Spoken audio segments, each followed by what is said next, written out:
Hi, this is Cromwell from Good Aikido, and welcome to my living room. Yes, I am talking to you from my living room, and I want to talk about Aikido. I love Aikido. I've been doing it since I was 17 years old. I started in Tomiki Aikido, and I ventured into Iwama Aikido. Now, all Aikido is pretty much the same to me. Yes, there are plenty of styles, there's plenty of teachers, but the most important Aikido in the world is your Aikido, because that's the Aikido that lives within you. Yes, I love Aikido, especially good Aikido. What is good Aikido? That is, I guess, a never ending question that will have so many opinions and so many answers. Some of them wrong, some of them right. Maybe there's so many maybes. For me, the way I look at Aikido are factors, especially good Aikido. I believe that Aikido is martial. I believe that Aikido is mental. And I believe that Aikido is spiritual as well. All three of those are within you. You are a human being. You are both, you are not both, you are physical, you are mental, and you're spiritual. When you disregard one aspect of yourself, that's when things fall apart, or that's where we get into trouble. I'll start with the martial aspect of Aikido, okay? So the martial art aspect of Aikido comprises of body and weapons. Yes, you need that physical touch, the connection that you get from Keiko. You also need to hold a sword. You also need to hold a jo. You need to hold a tanto. You need to hold a shuriken. Yeah? So these three things are inside the body of Aikido. You also got techniques, and this part, the fitness part, that's very important. I have seen the best Aikidokas in all everywhere around the world. They have the best technique. However, as soon as Juwaza comes in, when Juwaza is 5 minutes, they fall apart. They forget their techniques. They become sloppy. All the techniques are gone because they were tired, because they were not fit. The other aspect of Aikido comprises of the five minds of the samurai. These only three here that I'm talking about for today. The first one is Soshin. That Soshin, it means beginner's mind. Yeah. So when you go to Keiko, you gotta enter the class as a beginner. This is very important because our mind is continuously looking for novelty, new things. We become curious when we are open to new things. And the day you say, I know this, I mastered this, is probably the end of your Aikido career or journey for that matter. Being a beginner you will see a new thing, a new technique, a new thought, a new almost in every class. There is something awesome about it. You'll be in awe. Every time I go to training, I bow in. I, I literally let go of what I know. Yeah? The second part is Mushin. Mushin is probably made famous by the movie The Last Samurai with Tom Cruise in it. Yeah, where he was training, he keeps on getting defeated and all that kind of stuff. And then one of the samurais goes to Tom Cruise and say, "Hey, no mind, no mind," right? This really applies on your technique in Aikido, right? It applies in your technique in Aikido is, for example, in Juwaza. Yes, I keep on talking about Juwaza. I love Juwaza because it really tests your Aikido. The concept of Takemus comes out from Juwaza, right? So with Mushin, as soon as you think of a technique you want to do and you're getting attacked by three people, that's when it doesn't work. right? That's when you really need to empty your mind. No mind. That's mushi, right? And that's part of the mental part of the Aikido. Fudoshin, eh? Fudoshin is immovable mind. It came from one of the kami or the gods in Japan. Um, Fudoshin means whatever life throws at you, whatever mood the other person throws at you, you're fine. It didn't bother me.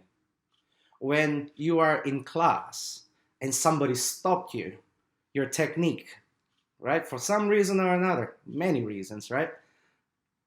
You're still fine. You will continue on training. It didn't bother you. So that's Fudoshin. The spiritual side of Aikido. Well, a lot of people have said that O Sensei became esoteric. He was a religious man and all that kind of stuff.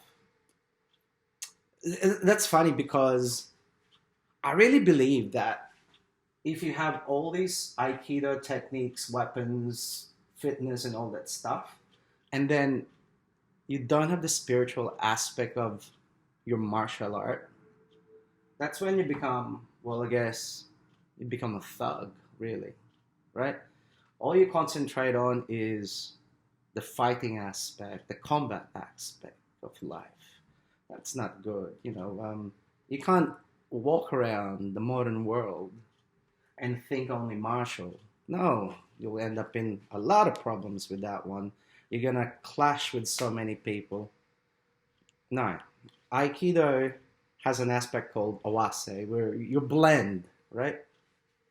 I believe that awase lives in all these three, right? But in the spiritual side of Aikido, that's the fun part. When you start meditating, your ki is strong. That's when you are tired physically, you are bogged down at work mentally, and you got nothing left, but you still need to do something about it. That's when your spirit comes in, right? I remember I did a marathon once, or twice, and I was so tired. I was only halfway of the marathon, and I wanted to give up. Right, my mind was saying, "Give up, give up, give up, give up." I'm trying to do mushin on it, like the no mind. I'm trying to do the fudoshin in it. You know, and it was hard. It wasn't even pleasant sometimes. But guess what? I just kept on going. I used my spirit to keep on going. I used my spirit to carry me on. If if that made sense. Anyway, this is my first video, so I got all these ideas in my head. I just want to share it with you, and that's why I'm doing this, right? So that's the spiritual side. So let me ask you this: how strong is your ki? How strong is your spirit that you will keep on going to your Aikido journey? How is it strong? Maybe it's weak, maybe it's strong. Who knows? Yeah? So these three aspects of Aikido is what makes it good Aikido. And why did I share that with you in my living room? Well, this is the thing. The more we practice Aikido, the better we get. I remember one of my teachers challenged me, "Hey Cromwell, do you reckon you can still be a good Aikidoka in your 80s?" And I'm in my mid 40s now, right? And I said, I don't know, because a lot of athletes retire in their 30s. A lot of even MMA guys are really injured by the time they're 30, in their 30s. Um, a lot of boxers cannot fight anymore when they hit their 30s. So what do you do? Anyway, those are the challenges that we face every day as an Aikidoka. And because of that, we train where we are, whether you are in a park, whether you are in your dojo, whether you are in your living room. And that's the whole point of this video is I want to share with you my Aikido in my living room. And as you watch this, and most likely you're probably watching this in your computer, you'll be watching this in your mobile phone, somewhere. I hope that the Aikido that we're going to be talking about in this living room can help you improve your Aikido, which is the most important Aikido of them all, your Aikido.